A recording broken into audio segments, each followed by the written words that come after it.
Welcome to another episode of Getting Leathered with Hayden and Mike, your glimpse into the world of local and international boxing. Hayden and Mike, take it away. All right, Getting Leathered with Hayden and Mike. We on episode number 2. Lots to chat about, Mike. Number 2, and we've got the video going this time, so it's exciting. This is the official start of our YouTube side of things. Absolutely, I know that Spotify was a buzz last time. YouTube got quite a bit of viewers last time just from a plain picture. But here we are leveling it up to the video. So just wanted to say thank you to everyone that obviously watched the first video. We do appreciate your comments, and I know some of the people that we mentioned in the video also gave us some comments. Yeah, no, it was great. On and off, Yeah, it was nice to have seen. And the nice thing is that even with no video, I feel we got some nice sort of reviews. I had a couple of personal messages from guys saying, that was great and that they enjoyed what we spoke about. And so I just think the video now just adds a little bit more of an element. Yeah. No, it does. It shows what we're actually doing. If someone's picking their nose, you'll be able to identify it straight away. And see when things get heated, how it looks, and Yeah, because speaking about heated, we've been getting heated on the phone about who versus this guy. Now it's time to do it on the air. Let people see what's happening behind the scenes, because it's almost unfair that people don't see what we've been talking about. And I don't know if you want to jump straight into it. I think we should, because I think we should give the viewers this view that the things are not pre-scripted, that we shoot from the hip. So all right. And just so that people know, we're talking about Anthony Joshua. He's in a sticky situation at the moment. Obviously, Alexander Usyk is busy with a war in Ukraine. So he holds all the belts, but right now, they're not going to be able to fight each other because of that. So a couple of opponents got brought up, and Joyce was one of them. And you are a Joyce fan. Look, I think Joyce is a little bit underestimated, okay? I know many times, and I think we've had this discussion where you've kind of said, look, you can't really base too much on the Dubois. But look, he came in, not many expected him to do the number. Okay, who did you think was going to win that night? Originally, I thought Dubois was going to win it. Okay, fair enough. I did too. I thought he was going to knock him out, actually. Yeah, okay, but I honestly thought Dubois has been made into this, he's going to be great, he's the next best thing, whatever. But Joyce did a number. Let's give him credit. So let's talk about Joyce then, because obviously he's got good amateur credentials. So does Anthony Joshua. So let's dissect a fight like that, because I think that Anthony Joshua, he's an Olympic gold medalist. Joyce not quite the case, but Joyce, I think he lost in the Olympics at a lower weight division, one lower than he was at heavyweight. I think it was one to Alexander Usyk. But this is where the dynamic comes in, because we're saying, if you look, Floyd was a bronze medalist.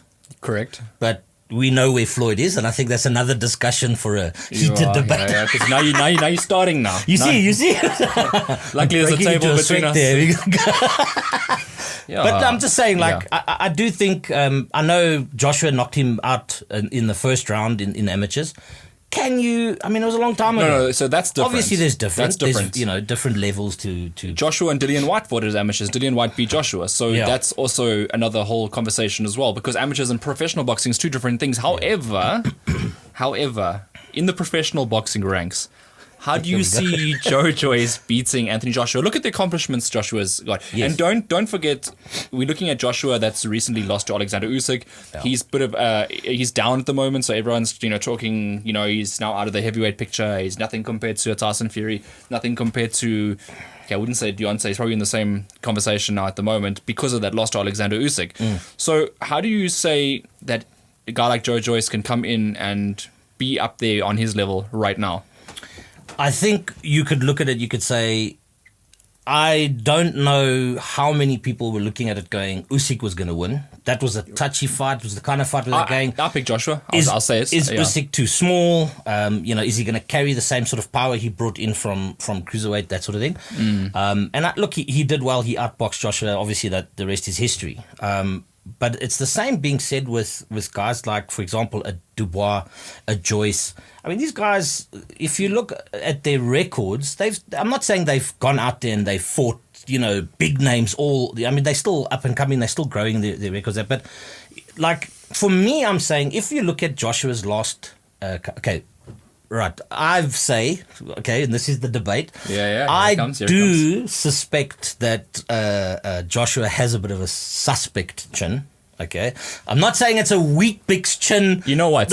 Here's the thing, right? So, not that I repute the shreds on this one. Someone else on our boxing group chats, it is, gave you a bit of a thing, and I don't know, give it a mention. That's Jade Karam. Yeah. I'm coming for you, boy. The bomber, yeah. But I'm just saying, like, in my opinion, I'm saying I question Joshua's chin, especially over the last couple of... But don't you think it's just down to heavyweight boxing? I mean, those guys are big and they're all hit hard. But would you say Joe Joyce has a granite chin? He's only had 11 fights. But he's taken some solid shots and not wobbled. But let's be honest, Dubois barely hit him that night. Well, Dubois was the guy that was going to test him. He didn't hit him. So we don't actually know much. It's 11 fights. I mean, Mike, look, Anthony Joshua in 11 fights. Would you have said he had a granite chin?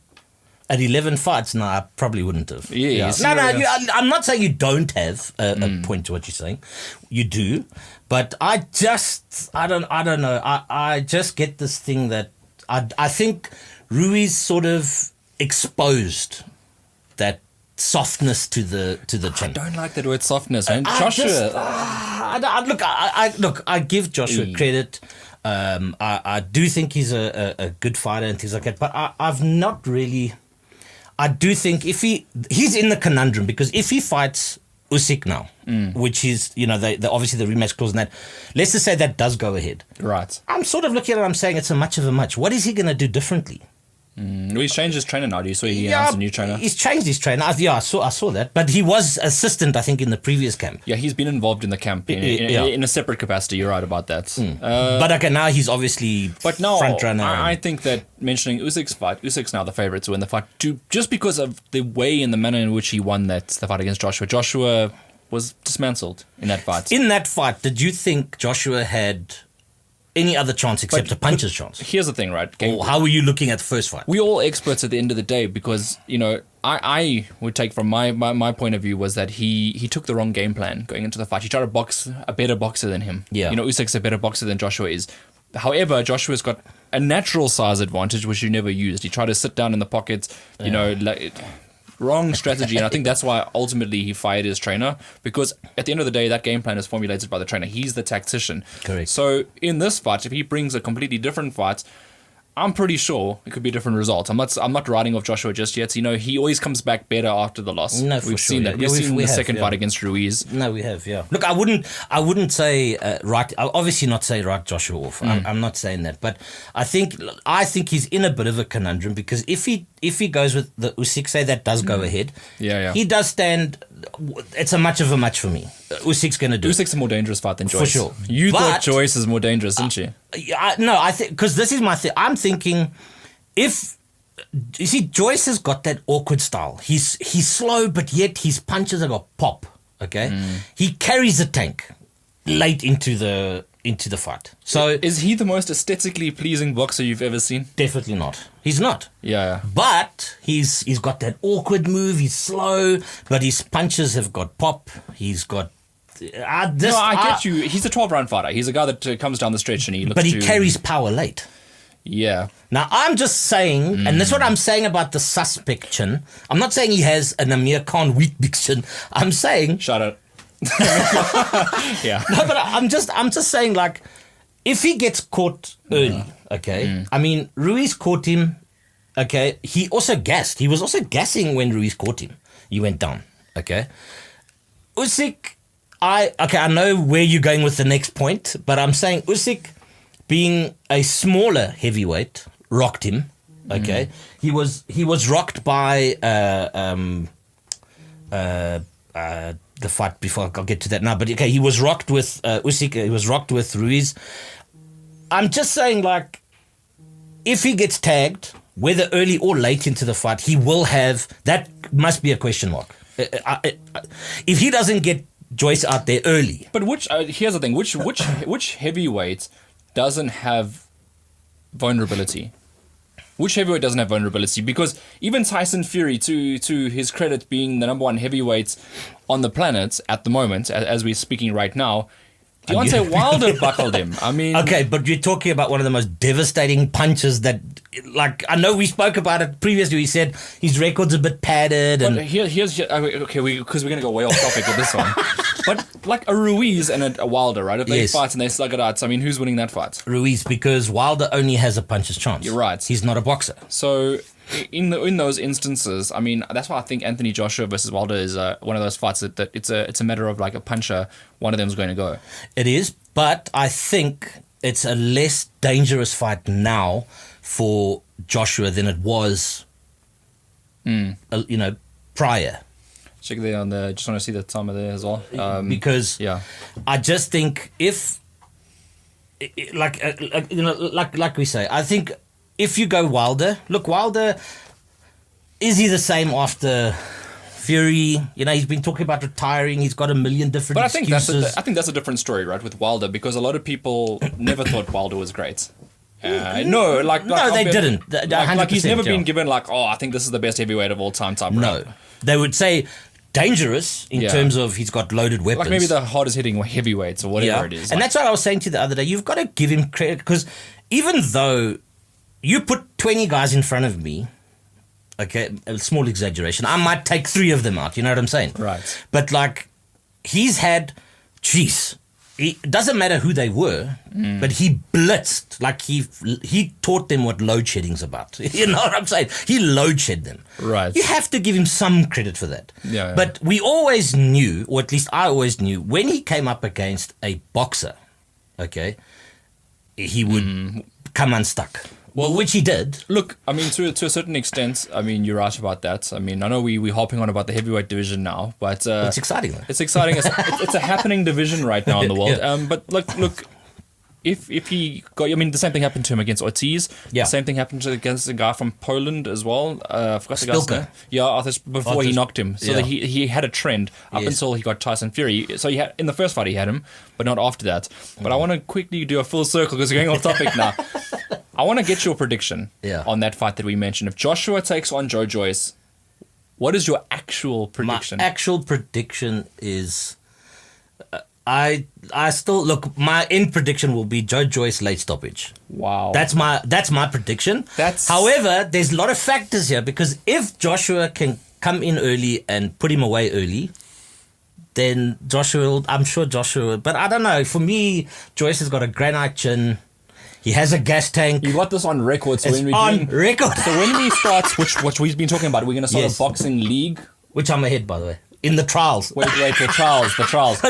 Here's the thing, right? So when it comes to that, you can't change your idea if this fight comes together. You got to put down Joyce by late stoppage, like you say. That's what I did say. Because I'm going to come back to this episode. That's fine. That's what I did say. Okay. Joyce late stoppage. All right, and I'm going to go for, I think, Anthony Joshua.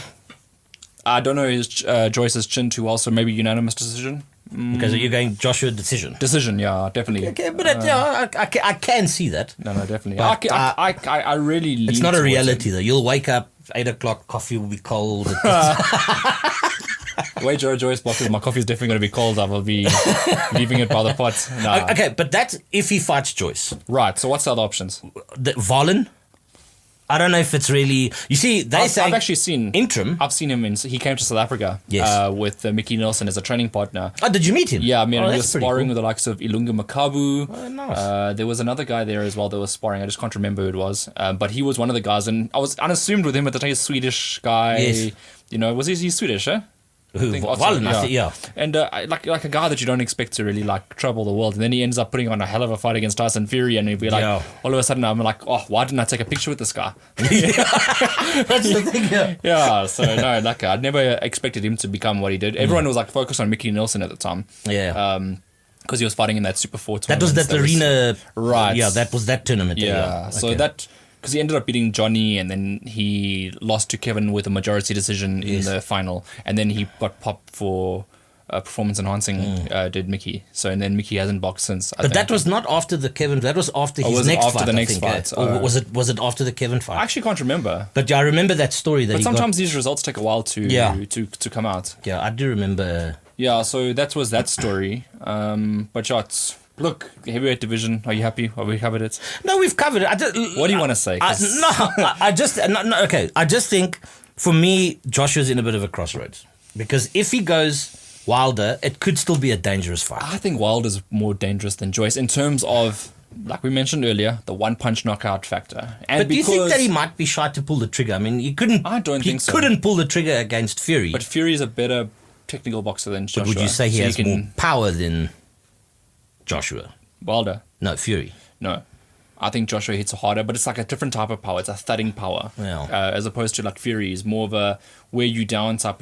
Fury's not a one-punch knockout guy. Like, No. You're not going to get a Tyson He Fury. wears you down. Yeah, unless it's a lesser opponent. But otherwise, like, no. Against a top quality operator, Anthony Joshua is a one-punch knockout artist. Okay, so let's do this.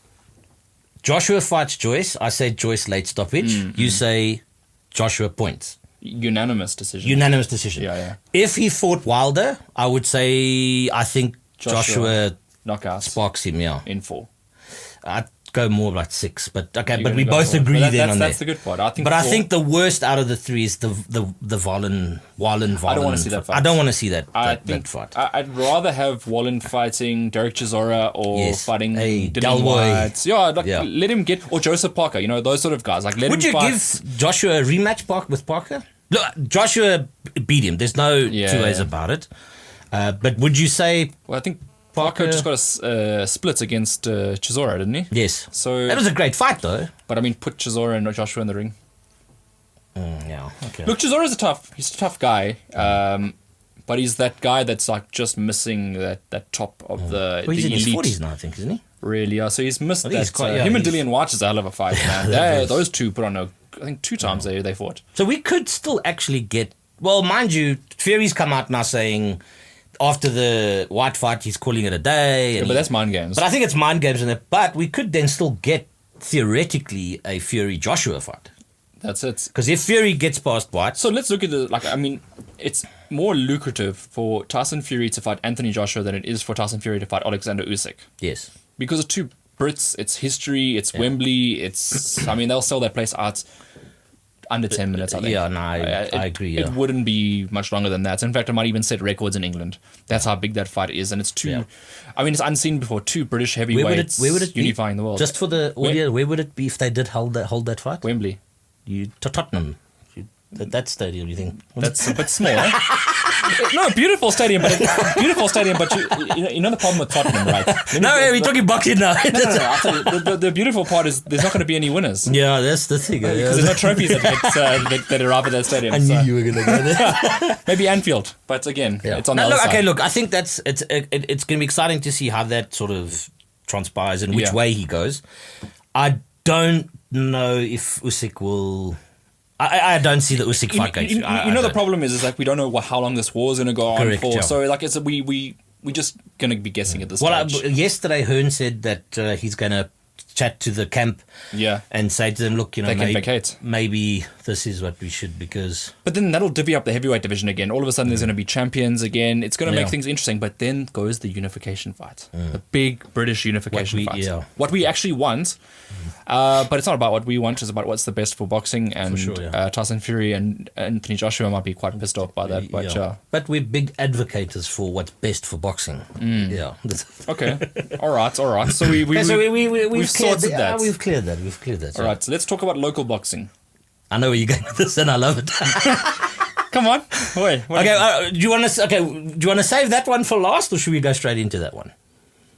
I'm thinking let's save it for last. Okay. You guys need to be watching the rest of this video as well. Yeah, I agree. Yeah. Okay, so let's start off with local boxing, but not that conversation that we want to have there. Maybe let's talk about the next ESPN card coming up. Looks great. Yeah. That tournament with Head of Home Runs headlining the Shredder. Head of the Shredder, undefeated boxer, hits hard. I felt it punches myself. No joke. Lucky. I always thought your nose was a little skewed. No. I'll fix now though. But got a face for Remind me to get your picture before we leave. Yeah, please. Did you bring a pen? just checking. No. But then you got Boyd Allen on the card as well. Which I'm excited to see that fight. I think it would be good to see Boyd back, see how he's sort of going with things and that. I think the header one, which I think I wanted to actually touch this topic with you. There's this big debate going on at the moment about female boxing and should they be fighting 3-minute rounds as well. And right. So my opinion on the whole thing is I believe, yes, they can, Of course, they're capable. They're capable of doing so, but then they should be paid the same. They should get the same financially. You're opening up a can of worms. No, for sure. I know it's sticky in that, but we said there were certain subjects we may get into that might be sticky. But look, it is the main event of the evening. Yeah. It's an IBF All Africa title, so that's a first for South Africa as well. Yeah. Female divisions are very thin, so automatically that could shoot her quite up the ratings quite a bit. Should she win it, or should her opponent win it? But I think as South African focus, we're probably going to be. And her opponent looks good though. 11-1. It's not a slouch. No. Header's going to have to come in there with some fire. If BoxRec is your method of ranking system, her opponent is ranked above her. Yes. So there's a lot of incentive for her to go ahead and take it. Not just, obviously every fight's incentive. You want to win every fight, but there's a lot at stake here. There's a lot more than just your average fights against her previous opponent. That was 3 wins and 11. Yes. There's more incentive now. This girl's 11-1. Yeah. Hard fight. But even if you look at on Boxer, you see, I think it was 2 debut fights, but the others had pretty decent records. She's got a good record. It's decent. Yeah. It's going to be a great fight. But just as a topic, not to cause juices with anyone. Here's some juice. I'll give you some juice. Jabulani McKenzie fights on ESPN. What's your thoughts on that? If he fights. No, he is fighting on this match. So you mean, what's my thought? Oh, no, great. I actually, at the first fight, he was sitting behind me. Okay. And Akani was sitting in front of me. It was weird. And it's Akani Puzi. Yeah. And then I said, when are you fighting? And he looked at me, he had that sort of look, and he said, no, we're working on something. But didn't want to give away anything. He didn't want to give away, which is fair. Fair enough. Shout out Akani Puzi. Yeah, which is fair enough. He didn't give anything He's away. on this next tournament. Akani, yes, he's fighting Lebo Masitoa. I always get the name Masitoa, yeah. And Masitoa's 2 biggest victories coming over Keaton Gomes as well, yes. two times. So that's big for him. And then he lost his previous fight as he stepped down in his weight division, but he's back up to cruiserweight now to fight Akani. But you know what I like about that fight is there's no needle in that fight. Two respectful guys. It's the same thing. I mean, Akani's changed camp as well. Yes, he has. Damien's he's gone to Durant. There'll be an interview coming out soon. See, I mean, So I love Alan. I got a lot of respect for him, but I do think it's a good move for Akani.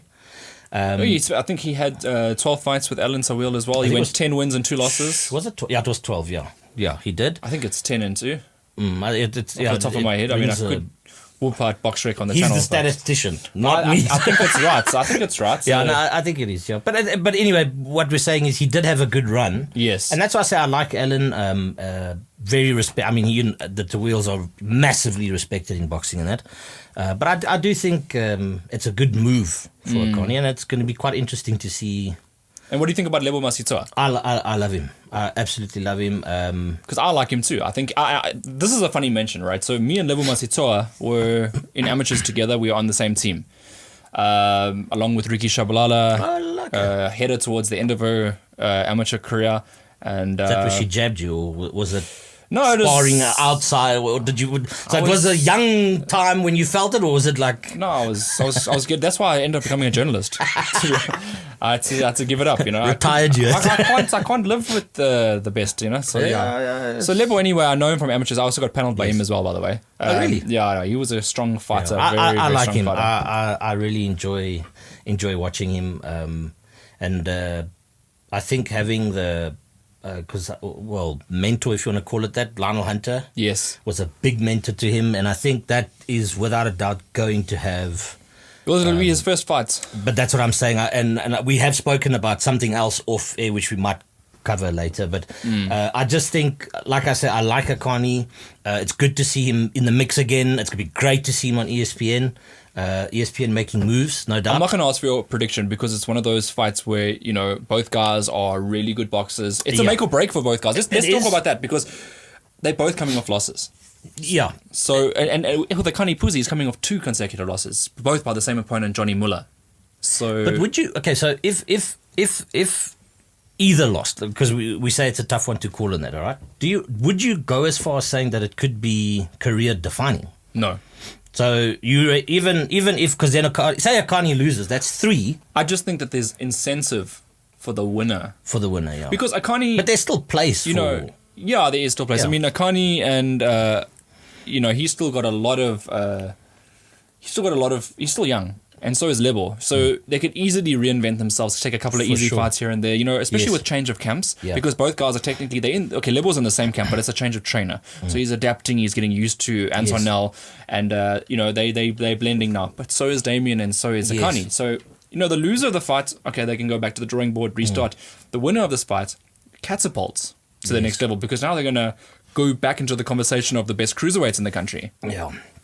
Yeah, so there is definitely... But I'm looking forward to that fight. I'm quite keen to see that fight going. And I do believe that, look, I was lucky enough to have met Lionel a few times. Yeah. Just everything about him was like he had this way of talking, but he was so inspiring at the same time. So there's no doubt that Lebo is going to take that into this fight, and that will be a motivator, I reckon. Yeah, look, that is always going to be there. Like, it depends on how you use the motivation, because we've seen, and I know we said we're talking off camera, like these sort of scenarios make or break fighters as well. So, like, hopefully for his sake, it brings out the best in him, and hopefully the change for Akani brings out the best in him. Best in him, yeah. And then ultimately, who wins at the end of the day? The fans. That's it, yeah. And that's why I say it's going to really be a. You've organised my tickets, right? Into the competition. I must just remember to do that. Yeah. Yeah. So. But look, it's so far you've got to really give big credit to ESPN. They've put on some really phenomenal fights. So what you're trying to say is this is not one you can miss. This is definitely not one you can miss. Not that any of the others were. Yeah. But this one, there's some really nice. And I tell you what, Smash at the previous tournament. My goodness, she blossomed. Yes, it was so amazing, and I know this fight with Head is going to be even. It's going to be great. It's just. So you went from Ellen Simwaka, who was brilliant on the night against Gabi Sile, who didn't really give a fight. But anyway, despite the fact Ellen was great on the night, then you had Simongele Smash Hadebe, who engulfed her opponent's eye, like destroyed her. And, we can already see, I've said it previously, I think she's the female version of Heki Butler. Yeah. I think she's that good. And I know that she obviously spoke to me as well about how many different inspirations she has. And now we got Hedda Volmerans, they're all completely different fighters. Hedda is southpaw. She brings something else to the table. Yes. She's almost like, you almost think about her and you're thinking she's gonna be mixing it up with the big players one day. It's gonna be great. So great excitement from the ESPN, and like we said, it's gonna be a great weekend for me because it will be the ESPN the Thursday, and then it's the Golden Gloves. You are spoiled, eh? Yeah, big time. But we spoke about it as well. Basically saying great week for boxing. As I was saying, post-COVID, there wasn't a lot of tournament. Well, obviously there wasn't tournaments happening in that. It's good to see tournaments coming back in. And you have to give praise to ESPN because we're seeing a lot of the fighters that we weren't able to see on TV. They weren't, so yeah. But there seems to be like a lot opening up, not just, TLB put on the tournaments as well, which, happened, I think, a couple of weeks ago. Yeah. And then Eastern Cape will sort of open up again, all dependent on sort of government money and that sort of thing. So, that side will be covered. But primarily, we're seeing in Gauteng a takeover of boxing. There's been a ton of tournaments happening. In fact, I think Gauteng Boxing Promoters Association will come through at one stage as well. They'll come back again, and then that J for Joy will come back in Mpumalanga. So there's a lot of happening. Movement. There's a lot happening. And then obviously with Golden Gloves, they will do, I think, the March 26th ball, which is the one now, that Heavyweight Mania. Yeah, so there's a lot of things on the go at the moment for spectators, and not just, if you can't attend it, you can watch it on TV. There's a lot of televised events again. Which is what we were saying, it's accessible. Yeah. It's now accessible in a big way, So you must be happy as a spectator about that. I mean, I know when I do commentary, like I enjoy it like a spectator as well, because it's like, this is what you love to do. This is boxing. It's like the best thing on earth. If you've never, I'm actually taking my mom to that Heavyweight Mania. It's the first time she's ever been to boxing, and she's like, no. I said, you're coming. You're going to eat that mash and steak and what? We're going to watch this boxing. And I said to her, I've taken my wife, I've taken my family, I've taken clients and everything. And I tell you what, every time I've always had people that have said, it's just watching it on TV to actually being there, the atmosphere, watching it live, seeing the fighters and how the fighters even come. I mean, we were to Ellen Simwaka, she came afterwards, she came and sat there by Vusi, and she was just so like, she was so grateful. Hello, everybody. And she sat down and we took what photos. You want, yeah. It's so awesome. It was brilliant, and at every ESPN event, not saying it doesn't happen, it does, but I'm saying recently now, being at the ESPN's event, I mean, it was. Darren Rousseau came past there. His family was there. It was just brilliant. It was such a good vibe. But you don't necessarily feel that vibe on TV. Right. It's there. You miss out on all that. I mean, there is obviously a vibe that you get in arena, but not everything can be captured. The whole... Like, you're not there in the moment. On TV, you're just like, okay, that fight's done, flick the channel. Yeah. That's... or you wait for toilet break. There's none of that. Yeah, so... I mean, do you even take a toilet break at the shows? No. Actually, so much so, my family or people that I go with actually get annoyed by me because if Uncle Jeff says, listen, tickets, you must be there 6:30 to collect your tickets or whatever, I'm there at like 5. And then I'll go down. First guy in the queue. Yeah, and then I'll go down and then we usually go to like Hooters and get a couple of wings and talk nonsense or whatever. But then it's like, okay, guys, come, you need to finish. No, relax. It's only, no, finish, come, we need to go. And then I'm still sitting there and like, Auntie Mary hasn't even put the tables out yet and I'm standing there waiting for my tickets, But even if I get into the venue and I sit down, I don't move. And when at ESPN, my boss like, come on, can we just go get something to drink or whatever? I said, go. I'll have a Coke or whatever. But I'm not leaving the seat. I'm sitting right here. Because you're involved. You want to see everything. Yes. Isn't that... Oh, that's what's his name, And you all of a sudden go... Yes. And Paul Kamanga came to the first one. Yes. He was there at the second. I don't know if you missed him. I must have missed him, But I saw him at the first one. And why I said, because I heard this, Mike. I'm looking around again. I said, geez, like there's Paul Kamanga saying, I said, and then Chris Thompson comes to the size of boot, it was just brilliant. It's such a... And I don't leave my seat because... And I didn't know, but in the crowd was DJ Krill. Yeah, that was a surprise. Actually... What a surprise, though. Do you know what happened with that one? DJ, he said... He phoned me the day of the fight, right? Yeah. So anyway, DJ knows the story. He calls me, he's like... he's very good friends with Sibusiso Zingange. So he's like, I want to surprise Sibusiso. And I said, okay, I can see what I can do. So anyway, I called the guys at ESPN and immediately they were like, definitely we'll have him. That's the sort of professionalism we're dealing with. It's not a no, let me think about it, I'll come back to you. There's no... like, you need it done. That's the professionalism that I'm seeing there. DJ Krill being at the event, being back in South Africa, we're looking forward to whatever platform he decides to go on. It'll be great just to see him back in South Africa. Absolutely, and look, I know his family very well. I'm quite close with his brother Tristan, his mom and them. It's a great dynamic. It's a great family. So it's great to have him back. Yeah, and just sitting in the crowd, like waiting for the next fight. I'm like, hey. And it's great. So that's the nice part about the live shows. And now after COVID, and it's opened up a little bit. Well, I don't say after COVID. I mean now, obviously, with the shows opening up. Yeah. How great is it that we're back and there's crowds, and you don't want to miss that sort of thing. So yeah, it's awesome. Yeah, the whole, you're right, the whole event space and like just everything opening up again. When your friend, who's the commentator, gives you a little. When you're not looking, then you know you. You know you're something. There you go. And I know Mark, look, we didn't film last week, right? I don't want to say why. Yeah, it was Mark's fault, though. Let's just leave it that way. But I could see he was getting me back because I didn't come see him after the second show. You see now, there's always a method to my madness. Yeah, he was busy. But I see he felt bad, so he bought me lunch today. So I made up for it. I made up for it. Yeah, made up for it. Yeah, so I mean, looking at what's to come this year, I mean, what are you expecting? Are you expecting a South African world champion? Because I'm expecting Lorato Glamini to become a world champion before the end of the year. Lights out. Lights out. Yeah. I think he's a fantastic talent. I do. I really do. I think he's. I would definitely say he's definitely in the running. He's one of the guys. Definitely one of the guys. But I think even if we have development stages and we've got guys that are still building, it's also promising. As long as they got promising talent and things like that. I mean, we spoke about Filakani Kumalo. 4-0 at the moment. 4-0 at the moment. He's fighting Mbiakanku on the next fight. There's Shavante Koopman. There's obviously guys that are in the mix, that are becoming and growing and expanding and doing their thing. But I can't argue with you on the Dlamini. I do think that light side is in the mix for major honours. 100%, yeah, and then, definitely. Yeah, look, there are a lot of guys that you mentioned coming up. There are a lot of young, undefeated, maybe they have one loss in their record, type guys. But do we focus on those guys? Because I know some promoters are just simply what is known as a development promoter. They don't necessarily put on the big titles. They're just there to sort of get the foundation going. And we are seeing less and less of that. Promoters are now starting to take out sort of international licenses. They're not too interested in the development side. Doesn't really make enough money for them.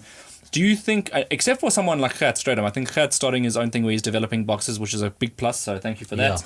Yeah. But apart from that, do you think we need more just development promoters, or maybe someone to a company or whatever to come in and help out with that? Yeah, I do think so. I mean, again, as I say, having fighters now more into the screen time and seeing them and seeing, their histories and things, there has to be development tournaments. The reason I say that is because we don't have journeymen in South Africa. So we can't afford to just build up 10 fighters on one tournament. Like you see in the UK, you go on BoxRec, you can see an entire UK tournament has got 10 fighters fighting with respect, journeyman. Yes. And then you got the three main fights, which is like obviously the big fights. But up until that point, you can't do that in South Africa. There's no journeyman status in South Africa. No, but what you can see even in the internationals, you can often see there's like a pre-card, where there's good fights though. Yeah. There's some good fights in that, and then there's main card, So I do think we need a lot more development. I think we touched on it in our first podcast where we spoke about,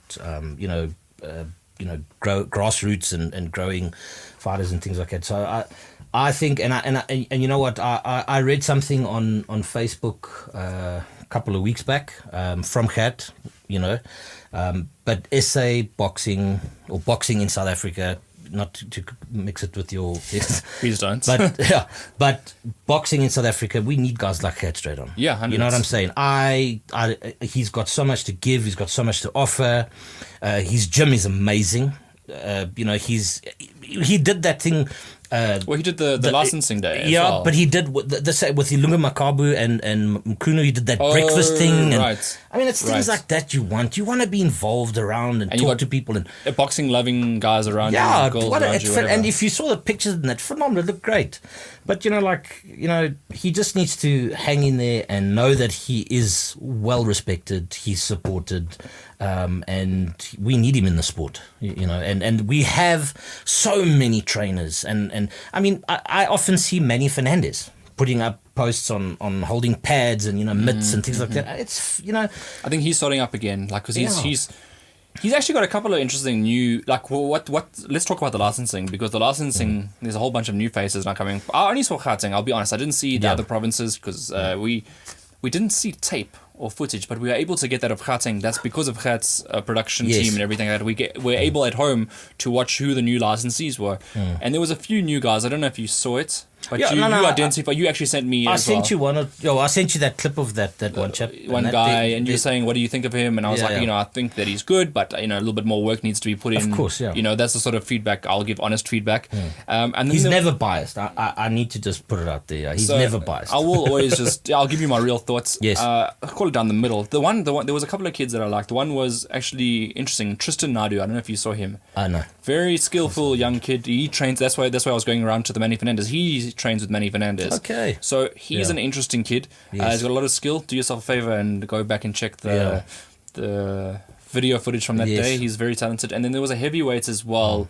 That was really good as well from Manny Fernandez. So he's got guys. Even Stephen was saying how many heavyweights were actually coming through. Yeah. Which is and look at the professional rankings. You see about 4 or 5 heavyweights. So we need an influx of heavyweight boxers to bring us, because South Africa notoriously were famous for heavyweight boxers. Yes. So now we need to get back to that stage again. Whether it's going to happen or not, we need a continuation of every year new heavyweights licensing, not just this year and then stop. Because inevitably not every one of these heavyweights that graduates to professionals is actually going to fight this year. We know that. It's a given fact. There's only so many tournaments that are being put on. And I think even though now things are opening up, I still don't think we're there yet where we can say there's more tournaments than there are boxers. No, I wouldn't say that. I mean, we touched on that in the first part where we said it should be the other way around. Yeah. But I think that's why, look, we can chat about this specific one on the next podcast there, but that idea that I'd sent through to you, that kind of thing, because the more development tourneys you see, and you're seeing these guys coming up, and that it just sets. I think the bigger platform. promoters should do development tournaments. 100%, Like yeah. have your big tournaments, no problem with that. Your big splashy, like £1,000,000 tournaments, whatever it is. But then host on the side a cheaper designated development tournament just to sort of see who's the up and coming guys. Yeah. Can they then graduate to the big tournament? You know, sort of test the waters. But in saying that, don't keep it in house.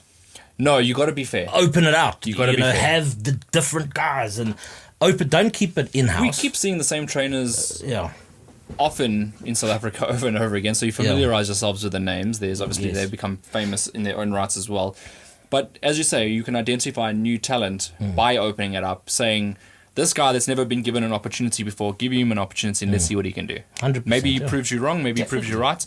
And then That's what we want. and then don't steal him and take him to another camp once he's good. You know, that's the other thing. Yeah, that's the thing. So Yeah, because that's obviously what happens with a lot of the guys, you know. But it's all about who can provide the better service. Well, that's also another argument for another day.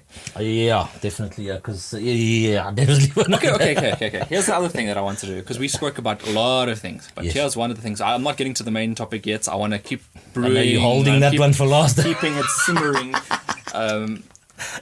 Grooming in South Africa, as opposed to there's two different types. Like we spoke about grooming last week. This is a different type of grooming that I'm talking about. So there's grooming for making someone a world champion, and then there's grooming to sell tickets. And this is a sticky subject It's because sticky. it happens Yeah. in South Africa. The guys are just given easy fights at times to sort of like maintain their name, and then other guys are just thrown in to like heavy waters because the first thing you want to do is immediately take them overseas because you can see the potential. What's your thoughts on that? No, it does. It happens. It happens. And I'm not saying it's a bad thing because we need to identify what sort of everyone can do. But we should be looking at building champions for world titles, for bigger championships. Because inevitably, our currency doesn't allow us to have Anthony Joshua fighting here against our heavyweight champions. You know, like, it's not going to happen. We have to go there. And that's what we need to identify is until the point that the rand is stronger than the pound or stronger than the dollar or the same, we're not going to be able to host those type of events. No, but that's why we need to groom people to become world champions abroad. But that's why if you've got the development tournaments and then you've got main tournaments, you know, and you're grooming guys to come through. But I think because a boxer's career, the lifespan is so short. You're one fight away, possibly being the right or the wrong fight, from essentially it being over. Yeah, and there's no right or wrong answer. There's no right. No. I'm not saying that it's wrong to do something. No. I'm Of just course saying, not. And what I'm trying to say is, like, it's not about knocking any promoter or anybody specifically or this or that. Okay.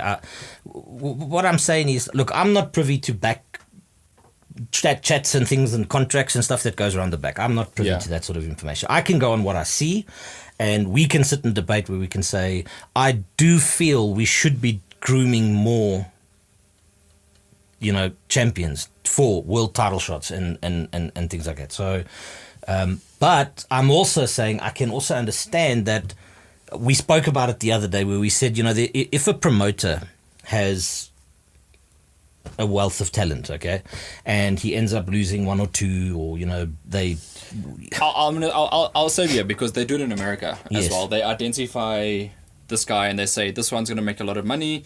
We'll basically just run him there. This one is going to be taking all the risky fights because he's just a tough guy that doesn't draw, doesn't draw fans is what I'm trying to say. So there are different ways, and American promoters are the best guys to look at. For sure. But what I'm saying is, if you're going, this guy can sell tickets and we can put him there because he sells tickets. He has one fight where you were expecting it to go a specific way, but it goes the complete opposite way. Is he going to sell tickets at the next tourney? One fight loss, doesn't determine. But it has to have. So here's the thing that I like about like Canelo Alvarez is he's got both.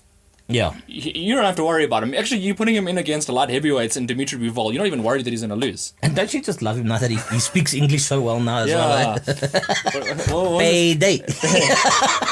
He wants payday.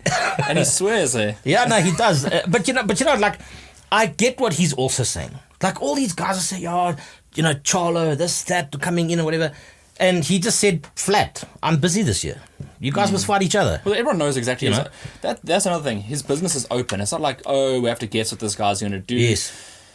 So in SA, we don't know what any of the boxers are going to do. We don't know what his plan is for the year. No. Basically, it's fight on fight on fight. I don't know if guys actually have long-term plans. I don't know if it's been given to them or what's the sort of thing, or if it's a big hush-hush secret for what reason, I don't know. Well, they've obviously got individual goals. A fighter might look at it and go, as long as I can make a good living out of it. But here's Canelo. He's opened the book and he says, I'm going to fight Bivol, then I'm going to fight Golovkin. 100%. And no one's complaining about that. No one's complaining. Except for Charlo. No, there's a few guys complaining about it, saying, he's taken it easy. He's running from this side. But if he fights Charlo, then he's ducked Bivol. If he fights Bivol, he's damned Golovkin. if he does, damned if he doesn't. He's got so many guys he's ducking, apparently. Apparently. But look at his resume. He's not ducking anyone. But the talent pool is so much bigger. Yeah. But that's what I'm saying. But then, from our point of view, that's when we need to go swim that side. Yeah. We can't argue that we don't have enough, because if there's not enough talent share, you got to go take the international route. Surely. Yeah, but how do you mean, like co-promoting, or for him to go over? No, you must go over. But then some. No, you take a managerial promotional cut. But you don't co-promote. I mean, what's the point of co-promoting? If you Eddie Hearns, why would you co-promote? No, okay, Eddie Hearn, yes, but okay, in South Africa, we could have co-promote. We could. Okay, I'm not saying we would, but South Africa. We could. This is like a high school. What are you talking about? We can't co-promote shit around you. After that, I'm blocking you when I walk. I'm just saying. Oh, God. South Africa guys are so like emotional. Yeah, they're emotional. They're sticky. I get it. But I'm saying, if we're expecting our guys, this is what I'm saying. Maybe a guy can, anybody, a female boxer, a male boxer, whatever, they come in, they say, if I can make a good career out of this, and I know my longevity will be maybe over the next 3-4 years, and I'm going to give it the best that I can, but I'm not expecting to be doing no world title fights or whatever it is, and that. But, you and I won't know that. So we might be looking at it saying, why are these guys putting on these fights? I'm excited for South African boxers to do well. Yes. I've always been a fan of South African boxers. Like when we're going overseas, I'm not going to be like, if a South African boxer is going overseas, I'm like in my reasoning, I'm completely objective. If a South African boxer goes overseas, I want that person to win, because what it does is it upgrades the whole country. Absolutely. It's not just one person. Though you're fighting for your nation when you're going big abroad. Time. I said this country is bound by sport. We look at the 95 World Cup.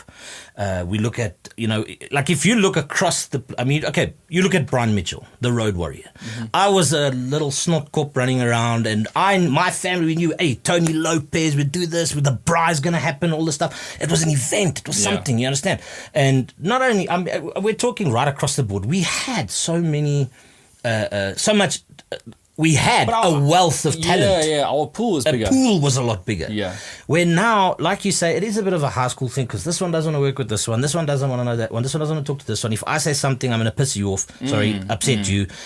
You understand what I'm saying? But like, you get that overseas too. Yeah. Don't think Bob Arum just works with anyone. Well, Bob's also like that. I mean, but he's also prehistoric. I mean, if you heard his comments about like the Katie Taylor and the Serrano, and this is what I was talking about, because I know Serrano had said to Katie Taylor, maybe we should do it over a 3-round. 3 minutes per round. Right. And that sparked the debate of should they, shouldn't they? And then people say, well, they can, but then, you need to be fair. You've got to change the whole. You've got to change the whole. Maybe for the years to come, they can actually change the landscape. Something to look at. Right. In the thing. But I just think also, you talk about that sort of thing. You're guaranteed to peeve someone off. You guarantee someone's going to come and, you sexist, or this guy's going to say, you this, or you doing this. When it's not that, but it's a conversation we should be able to have, and there will be differences of opinion. Some will say, no, I don't think so. Because one comment that I'd read with a guy had said, if they do change it like that, would it not make the fights, you'd get more mismatches? Would it not be that you would have more dull fights, because now it's a bit more exciting? They know there's only a 2-minute round, so they've got to come in and do their thing.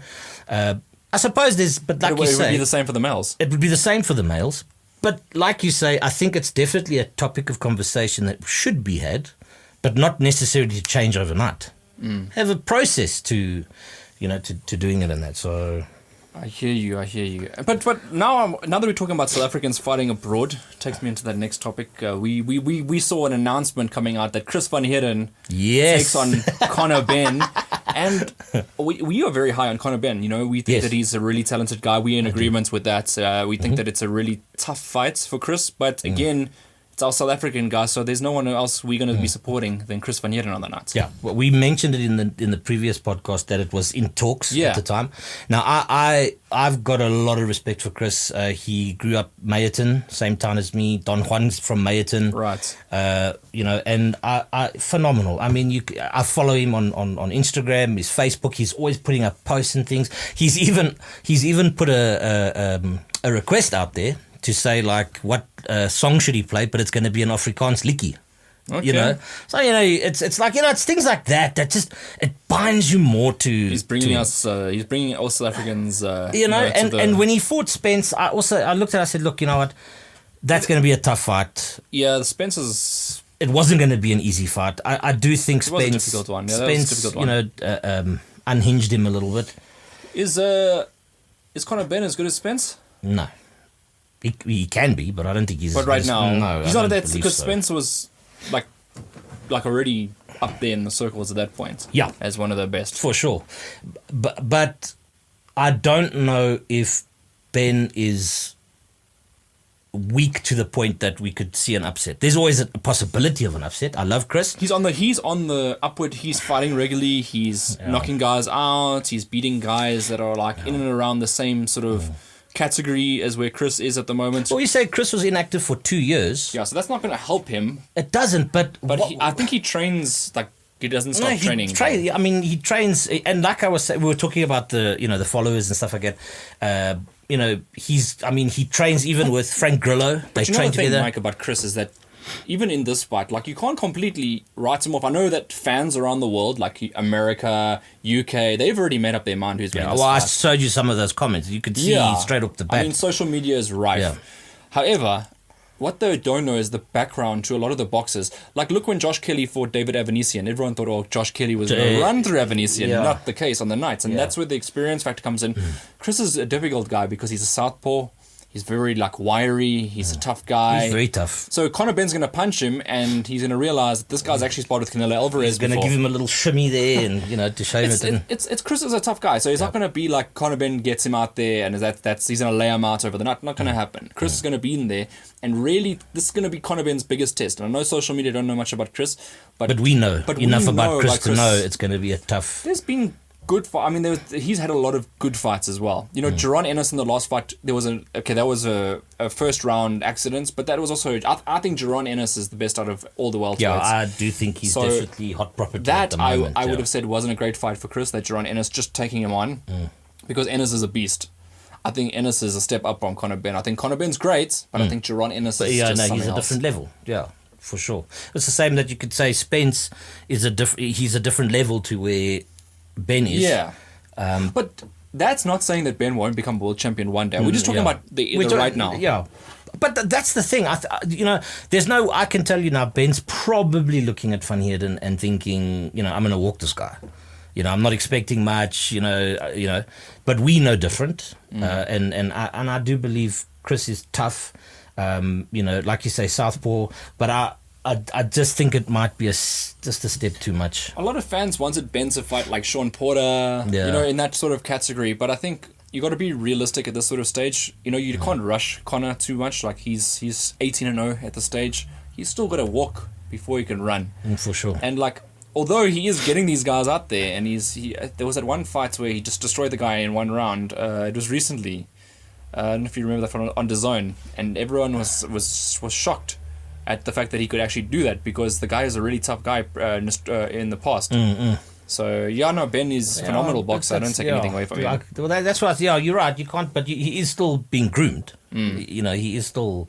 Now I can actually go online right now and actually find the name. Yeah. I was shocked. I didn't think he could get him out there in a round. I thought Ben might just take him over some rounds there, and my 3G is. Would you say Ben's record is padded? No. Not. No. When I first saw Conor Benn, funny enough, I never thought much. I thought he was quite wild, over the top. Sorry, he's actually 20-0. I actually discredited him by 2 fights. He's 20-0. The guy I'm referring to, where he knocked out Samuel Vargas in one round. Oh, yes, I remember. I watched that. Yeah, it was on DAZN, you're right. Look at the level of fighters that he's fighting, right? So sort of 15-0. He's taken a big step up. He's fought Sebastian Formella, who beat Tulani Mbengi. He knocked out Samuel Vargas. Beat Tulani Mbengi. In Germany. Beat. In Germany.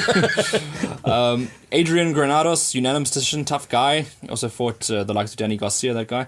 And then Chris Algieri, absolutely destroyed in the last fight in 4 rounds. And Algieri looking in phenomenal shape as well. And remember, Algieri didn't even get stopped by Manny Pacquiao. They got dropped 6 times, but still didn't get stopped. Yeah. And Ben managed to get him out there.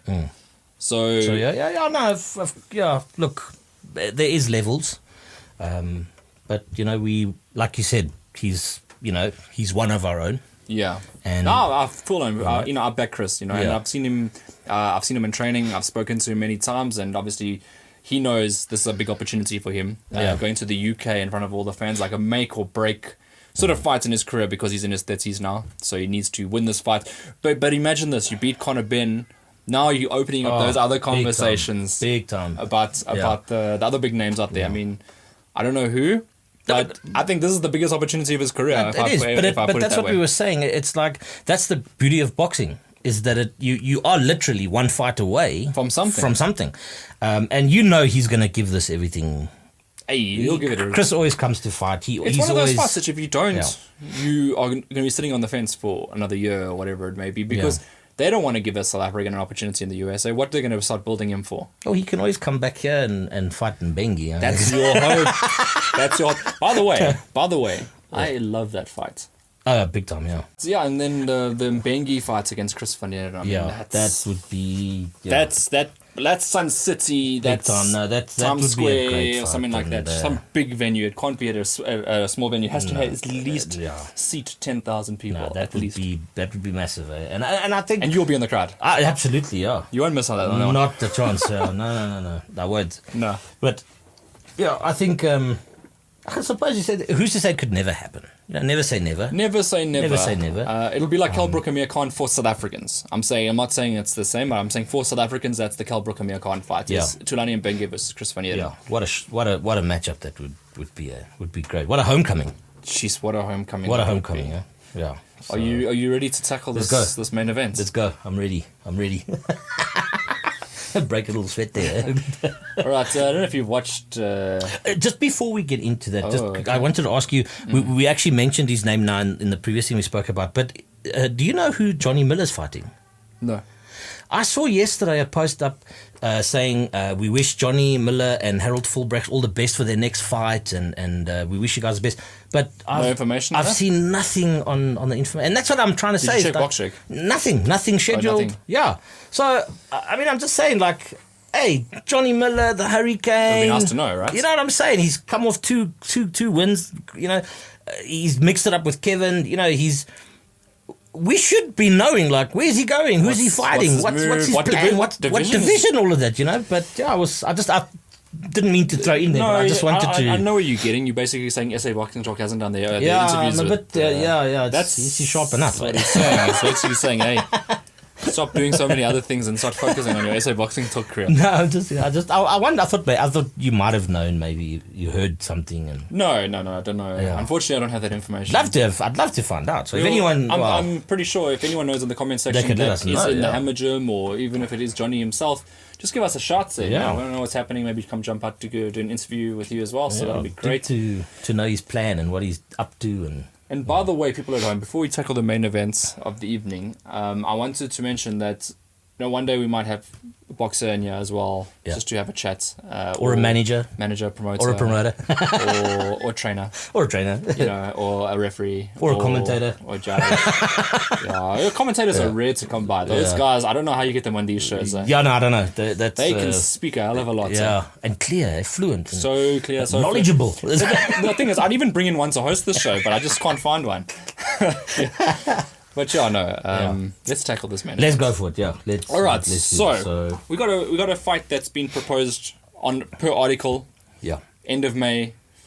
Rourke Knapp versus Brandon Taser 2, and I know that on social media you've vocalized yourself. I have. You've said I am 100% a Rourke Knapp fan. Just show the camera your hat. Yeah, it's you can see. Contact me for details. Rourke Knapp, your baby.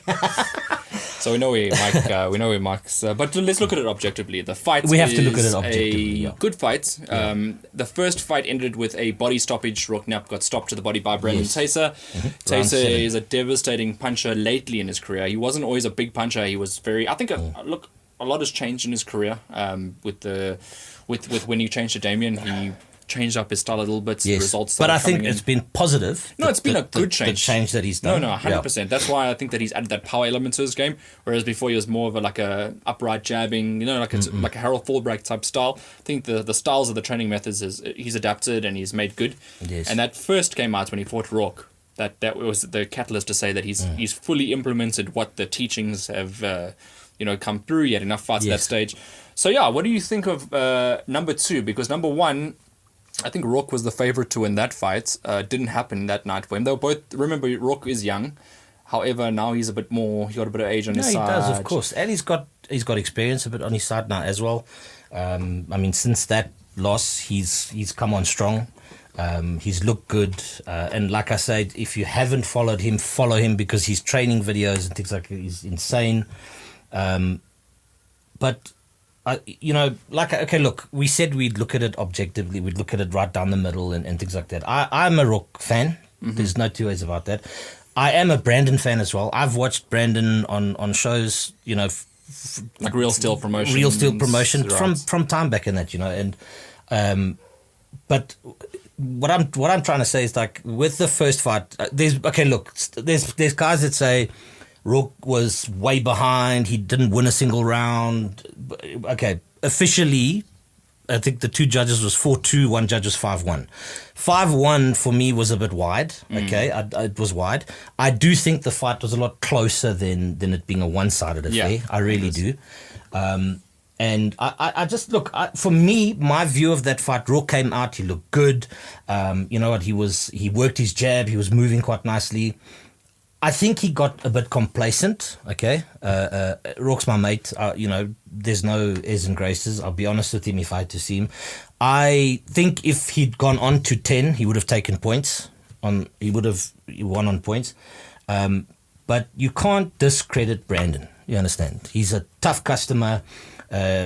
Even though, in my opinion, he was behind on the fight, he did what he needed to do. His body shots was, he's really got a good body shot game now going into it. And that, I just think, which makes it great, is there's needle behind this fight. You understand? Of course. Prior to Brandon getting COVID, because this is now the 3rd announcement for this fight. They were supposed to do it before the Ndombasi came in, and then he got COVID, unfortunately. Are we going to talk about the Ndombasi fight? We can most definitely do, but I think that will be a bit of it. But we can, 100%, yeah.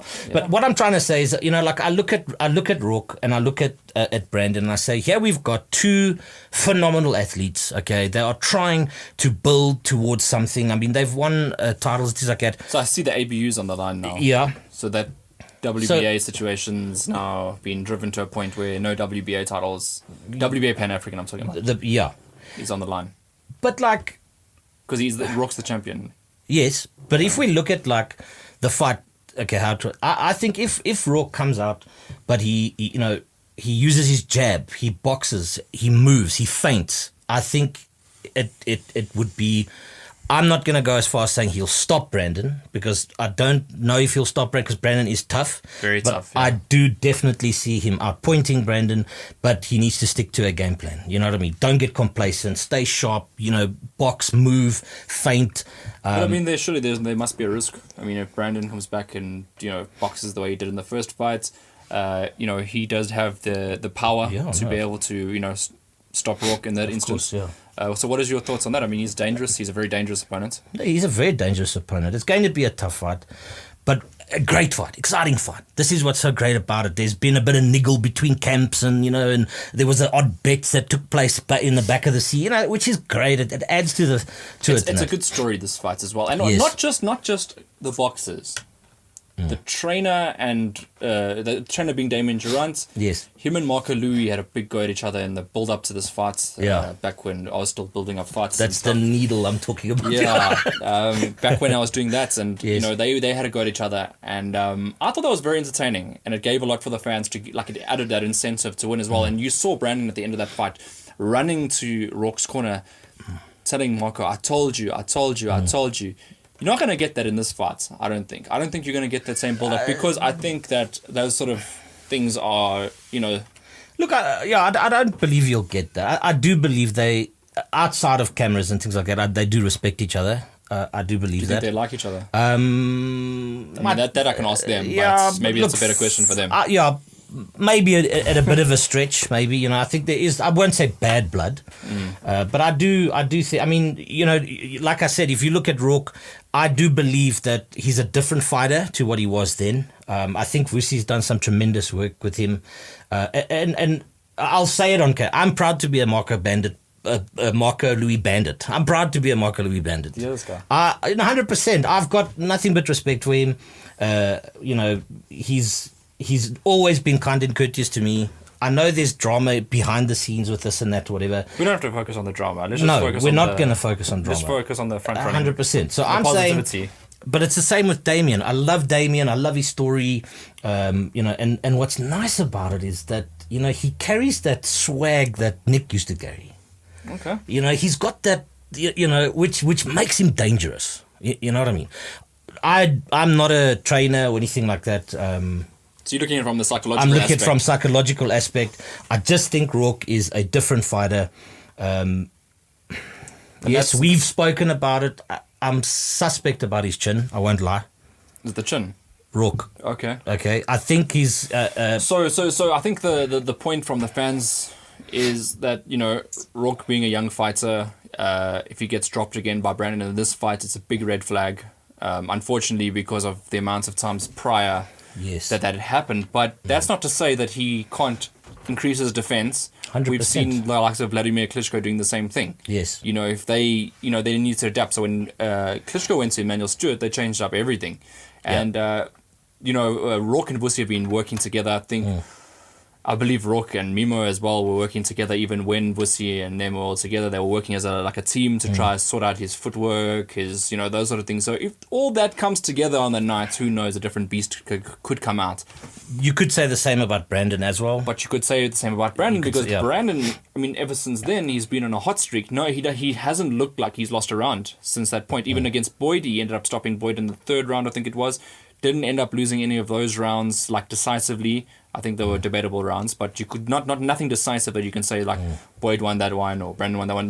Since then, and then even against a guy from Finland, completely Silver Nine and took him to pieces. And then stopped him, the only man to stop him thus far in his career. So look, I'm objective here. I'm looking at it down the middle, and I'm thinking, well, obviously the favorite for the fights on a betting odds would be Brandon Taser. Based on prior performances. Yeah. That would be the case, 100%. Yes. Mm-hmm. But Rourke, and here's where I think it gets tricky. Rourke is an extremely talented guy. 100%. Extremely talented guy. And we've seen it. He can fight. There's no two ways about it. We've seen it in pieces. Yeah. We just haven't seen it as a complete article. But that's what I'm saying. If you look from that loss, he's really starting to string things together. You can see the work with Vusi's coming through. And I think he's a lot more focused. And not taking anything away from Brandon, but I just think he wants us so much more. All right, so... I just think he wants us so much more. I'm not going to say he's going to stop Brandon, but I do think we're going to see fireworks come May. Come fight night. I really do. I think we're going to see fireworks. Well, that's a draw card fight, isn't it? Yeah. We mentioned that a fight needed to be made to draw the fight because obviously for this coming event, Kevin Arena's the huge... big fights. He's fighting WBA international international fights against a guy from Romania, Dinu. We spoke about that in the first. We spoke about that at length actually in the first video about heavyweight division and should guys be allowed opportunities to find their feet if they're moving up, which I find was a fair point. So we're going to see that fight happening, and then obviously young Kumalo as well. He's stepping up in this fight to fight Mpia Kanku, who.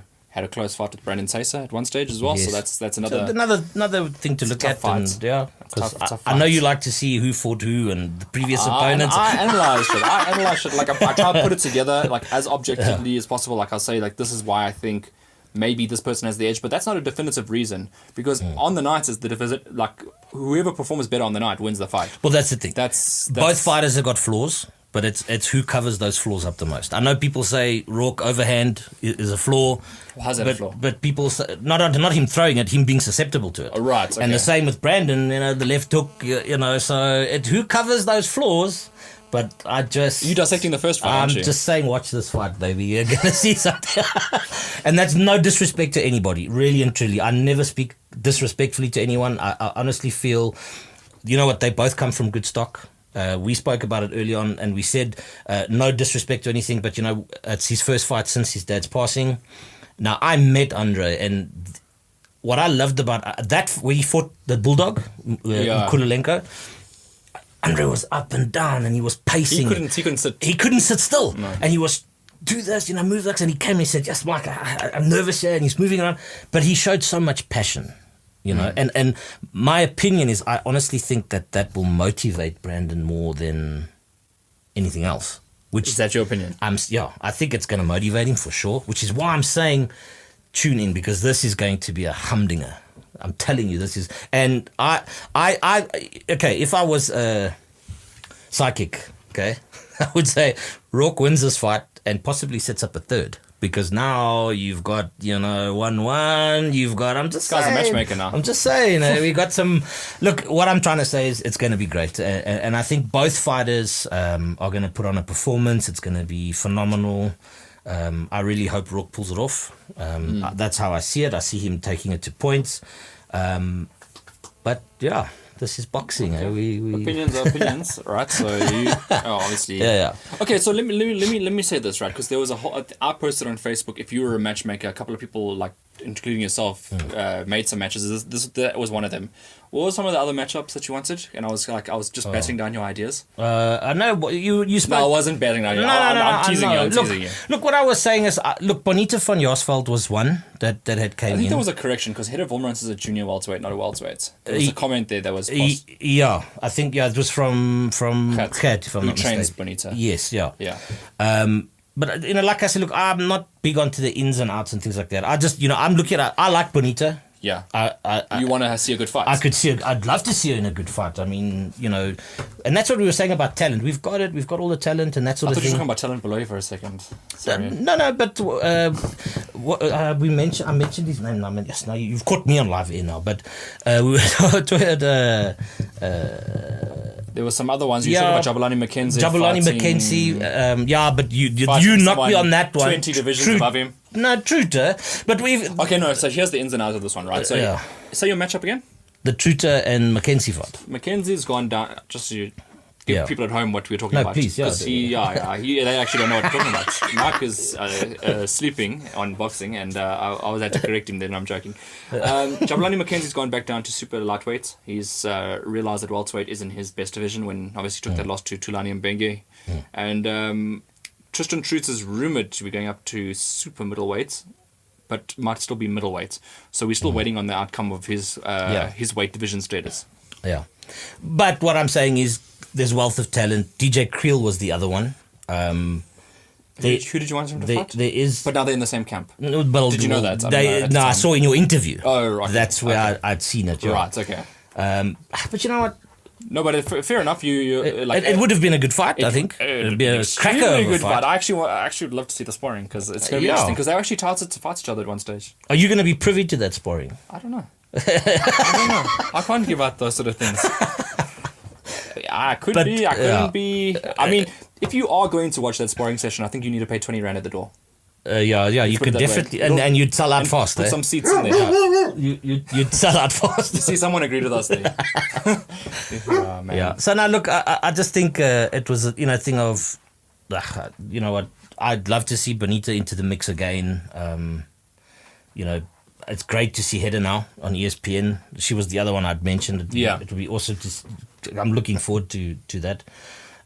But yeah, we've got a lot of wealth, a lot of different talent, a lot of different fighters, and it would be great to see them.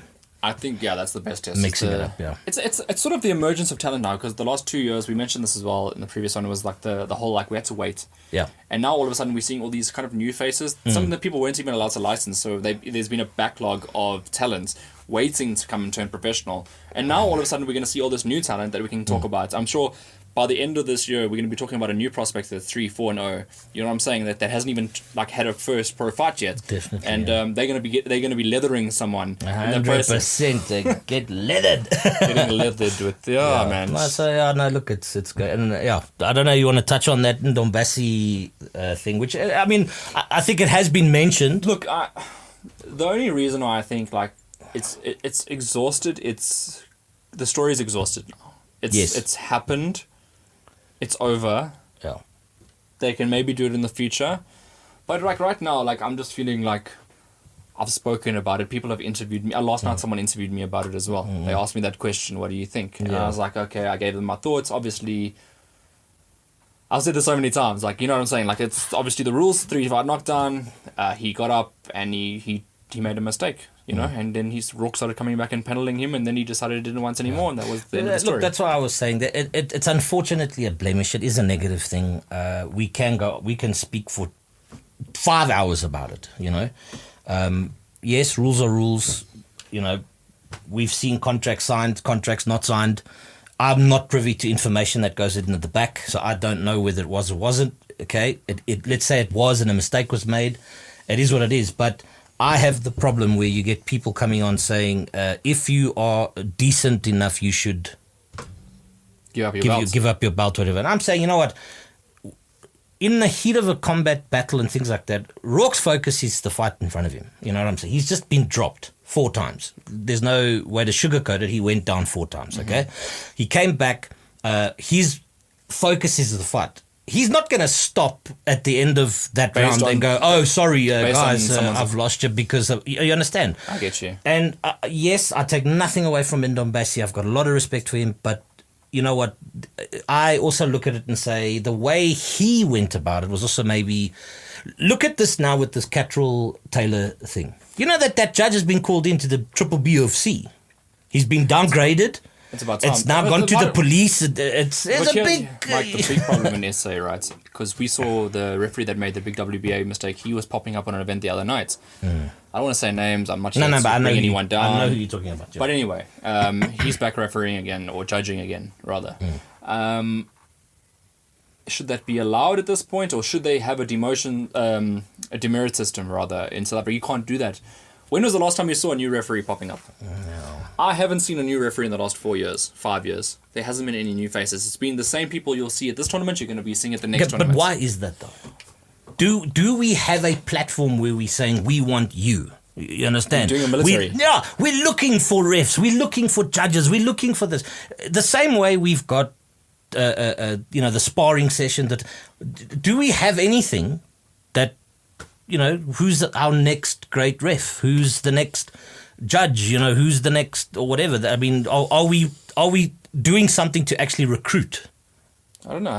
Let's get BSA CEO on this podcast. Please, I'd love to get you. But you understand what I'm saying? Yeah. Like, I'm saying you look at... Okay, we could go into the Catterall Taylor fight. I'm saying, you know what? But they've got like an abundance of people doing that job over there, right? Because there's events every weekend. You know, but like I'm saying in that fight, though, you know, again, I go on to this thing about the worst thing for boxing is when you can say something's a robbery. You know, I don't believe that was a robbery. I don't think he did enough in the championship rounds. Close fight. It was a close fight. It could have gone either way, okay? But what I'm trying to say the scorecard was so wide, though. Yes, That's but the problem. what they did was it went to the Triple B of C, the British boxing.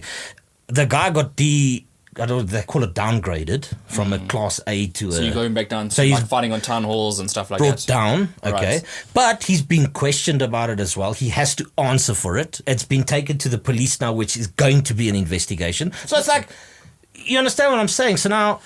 I'm saying that's yes. That's going to take a lot of corruption out of the sport, though. 100%. I keep saying that, but what I'm saying is, hey, just a quick ad. I got grilled by family and that saying you say 100% too much. He's telling me I'm loud, so I'm trying to just keep. That's why you were myself in backing check. up. I mean, I was like, geez, Mike, it's just we were sitting right next to each other, bro. I'm sorry, but what I'm saying is like.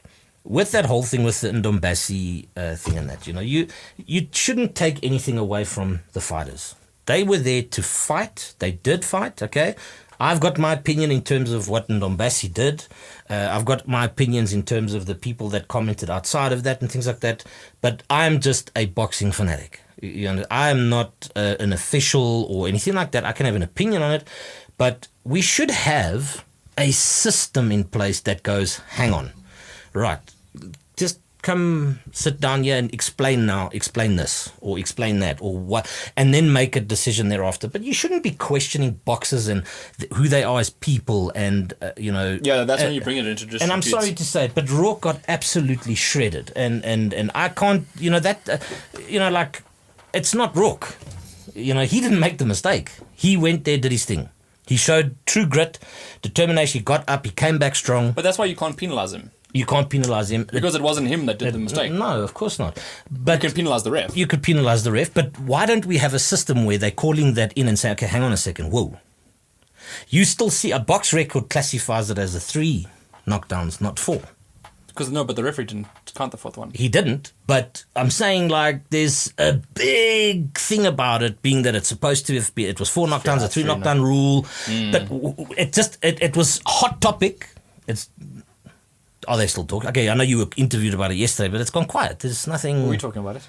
We're talking about it because we've been talking about wanting to talk about it for so long. Right, yeah. But you get what I'm saying. I'm just saying. That just shows you how big the situation was, that people are like, okay, you're saying it's quietening down, but it'll always be, until something else happens, it's going to be a talking point. It will be a talking point. Because it'll be a barometer. Next time someone gets knocked down 3 times, you can guarantee that fight's going to be called off because of this situation. You'd hope so. Otherwise, we're going to start asking questions. You'd hope so.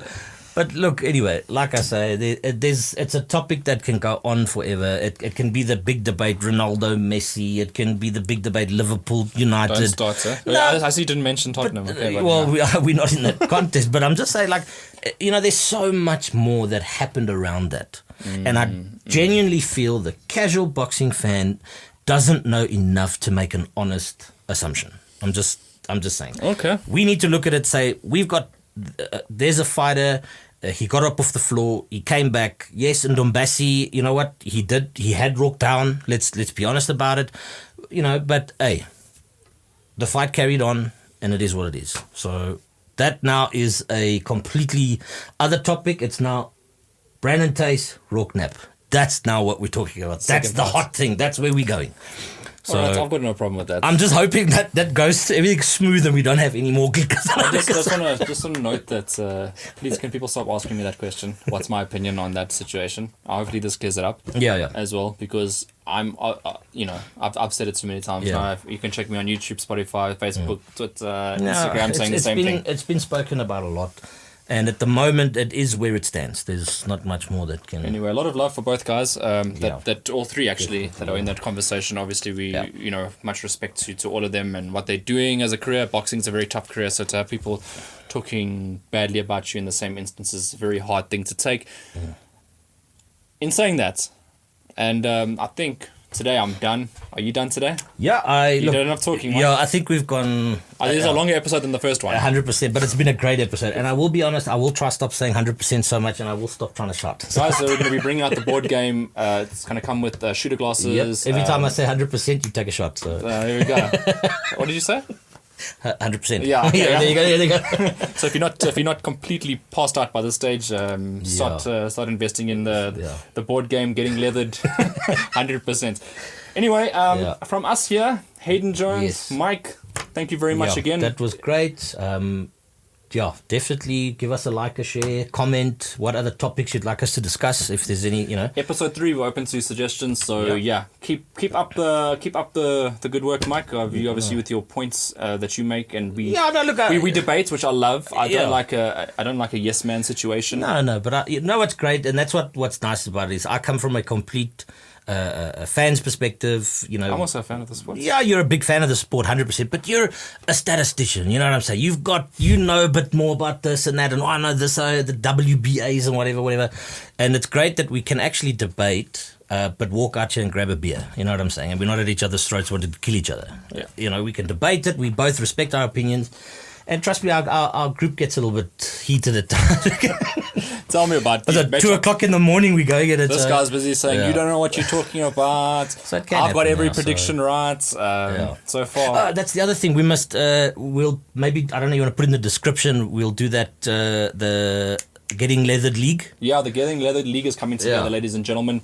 Basically, we're going to be running a point system whereby we do just random international fights. Not random, big international fights. Big international big fights. Local fights. We'll mix it up. Yeah, some randoms as well. You know? So anyone that is interested in joining the league and has stomached an hour and a half of us talking, please go and give us comments in the comment section saying you'd like to join the league, because we're open to anybody. It isn't like a closed private league. No, yeah, we open. The more the merrier. The more the merrier. Yeah. And then we'll open up a platform whereby people can submit their predictions in a way that no one else can see their predictions, and then just basically filter it in onto a league table. We'll work out all the logistics. All you guys got to know is that if you're open to joining the league, put your name down on a list saying I'm open to joining a league, and then we'll propose the fights every single week and do a scoring system. Yes. We'll share the responsibility of that as well. 100%, yeah, and we'll tally off the points. I just got to watch Mike because all of a sudden he's beating me on fantasy league on football, but just for but it's not about where you start, it's about where you finish. That's what they say. So anyway, thank you again for watching Getting you. Leathered with Hayden and Mike. Absolutely. Thank you for joining us for another episode of Getting Leathered with Hayden and Mike. Make sure that you sign up to our Getting Leathered League, coming to you soon. Details to follow. Until next time, thank you for joining.